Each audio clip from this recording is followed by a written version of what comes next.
The wind rolled across the dry plains like a restless spirit, dragging dust and old memories through the fading light of evening.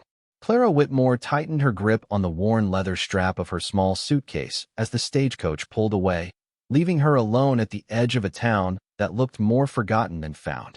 She had crossed miles of endless prairie to begin a new life as a mail-order bride, clinging to letters written in careful, hopeful handwriting from a man who promised stability, kindness, and a home. But as the stagecoach wheels disappeared beyond the horizon, so did the promise. Waiting for her at the small wooden depot was not the smiling rancher she had imagined, but a folded telegram pressed into her trembling hands. The man she was meant to marry had died 2 weeks before her arrival, trampled during a cattle drive. The world felt suddenly larger and crueler than she had ever known. She had no family to return to, no money to buy a ticket back east, and no one in this town who even knew her name. The townsfolk whispered, some with pity, others with suspicion. A woman alone on the frontier was either desperate or dangerous. Clara felt both. Night fell quickly, and with it came a sharp chill. With nowhere else to go, she wandered beyond the edge of town, drawn by the faint glow of a lantern flickering near an abandoned barn. That was when she saw him. He lay half-conscious against the barn wall, his shirt dark with blood near the shoulder, his breathing ragged and uneven. A horse stood nearby, reins dragging in the dirt, as if it had brought him there in a final act of loyalty. Clara hesitated only a moment before rushing to his side. Whatever fear she had about her own uncertain future vanished in the face of someone else's pain. "Can you hear me?" she whispered, brushing dirt from his face. His eyes opened briefly, steel gray, clouded with exhaustion, and then closed again. He was burning with fever. Clara had grown up tending to her sick mother and younger siblings before they passed. Hardship had shaped her hands into steady instruments of survival. She dragged him inside the barn with surprising strength, tore strips from the lining of her dress to bind his wound, and cleaned it with water from the trough. The bullet had grazed his shoulder, but left deep damage. Whoever had shot him had meant to kill. For 3 days, Clara stayed by his side. She fed him broth made from scraps she begged from town, kept his fever down with cold cloths, and whispered encouragement into the stillness of the barn. She did not know his name. She did not know his story. All she knew was that he was alone, just like her. On the 4th morning, he finally woke fully. "You're not from around here," he said weakly, his voice rough as gravel. She almost laughed. "Is it that obvious?" He studied her carefully, confusion turning to cautious gratitude. "You saved my life. I couldn't just leave you there." He tried to sit up and winced. Most would have. His name was Daniel Hayes. That was all he offered at first. He did not speak of who shot him or why. Clara did not press. Trust, she knew, was earned slowly on the frontier. As days passed, Daniel grew stronger. Clara learned that beneath his quiet demeanor lay a sharp mind and a guarded heart. He insisted she take the small pouch of coins from his saddlebag as repayment, but she refused. "I didn't help you for money," she said firmly. He watched her differently after that. When he was finally able to stand without staggering, Daniel insisted on walking her back toward town. Clara felt a strange ache in her chest at the thought of parting ways. She had grown used to the quiet rhythm of caring for someone. It had given her purpose in a place where she had none. But as they reached the hill overlooking the valley beyond town, Clara stopped in her tracks. Spread before them was the largest ranch she had ever seen. Acres upon acres of grazing cattle shimmered in the golden sunlight. Strong wooden fences stretched farther than the eye could follow. Workers moved like ants in the distance, tending to horses and livestock. At the heart of it all stood a grand ranch house, sturdy and proud against the vast sky. Daniel glanced at her stunned expression. "Welcome to Hayes Ranch," he said quietly. Her heart nearly stopped. "Hayes?" He nodded. "It's mine." The words echoed in her mind.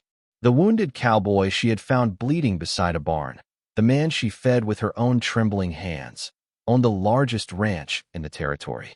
"You never told me," she whispered. "You never asked," he replied gently. The truth unfolded slowly. Daniel had been ambushed by a rival landowner who wanted control of the valley. Word of his injury had been kept secret to prevent panic among the ranch hands. He had hidden near the abandoned barn to avoid being tracked, intending to recover alone. He never expected to collapse before reaching safety. And if I hadn't found you? Clara asked. A faint smile touched his lips. Then Hayes Ranch might belong to someone else by now. He turned serious. You didn't help me because you thought I had something to offer. You helped me when you believed I had nothing. Clara looked down, embarrassed by the intensity in his gaze. I know what it feels like to have nothing. Daniel studied her carefully. Tell me. So she did.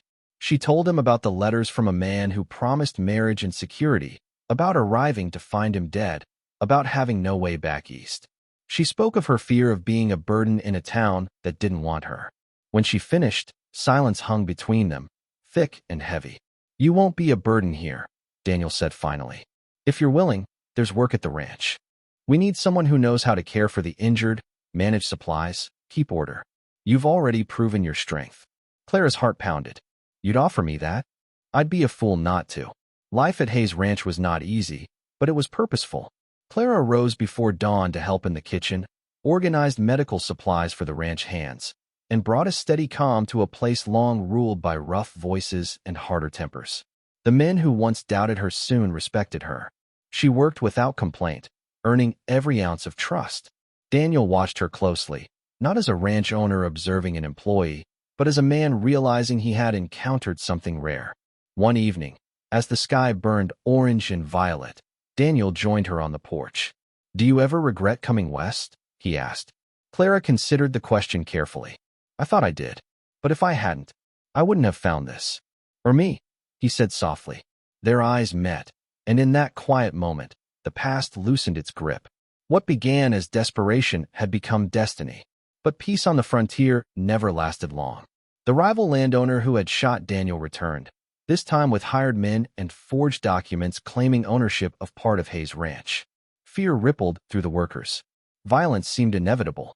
Clara stood beside Daniel as he prepared to confront them. You don't have to face this alone, she said firmly. He looked at her, pride and affection shining in his eyes. I know. The confrontation was tense. Guns were drawn.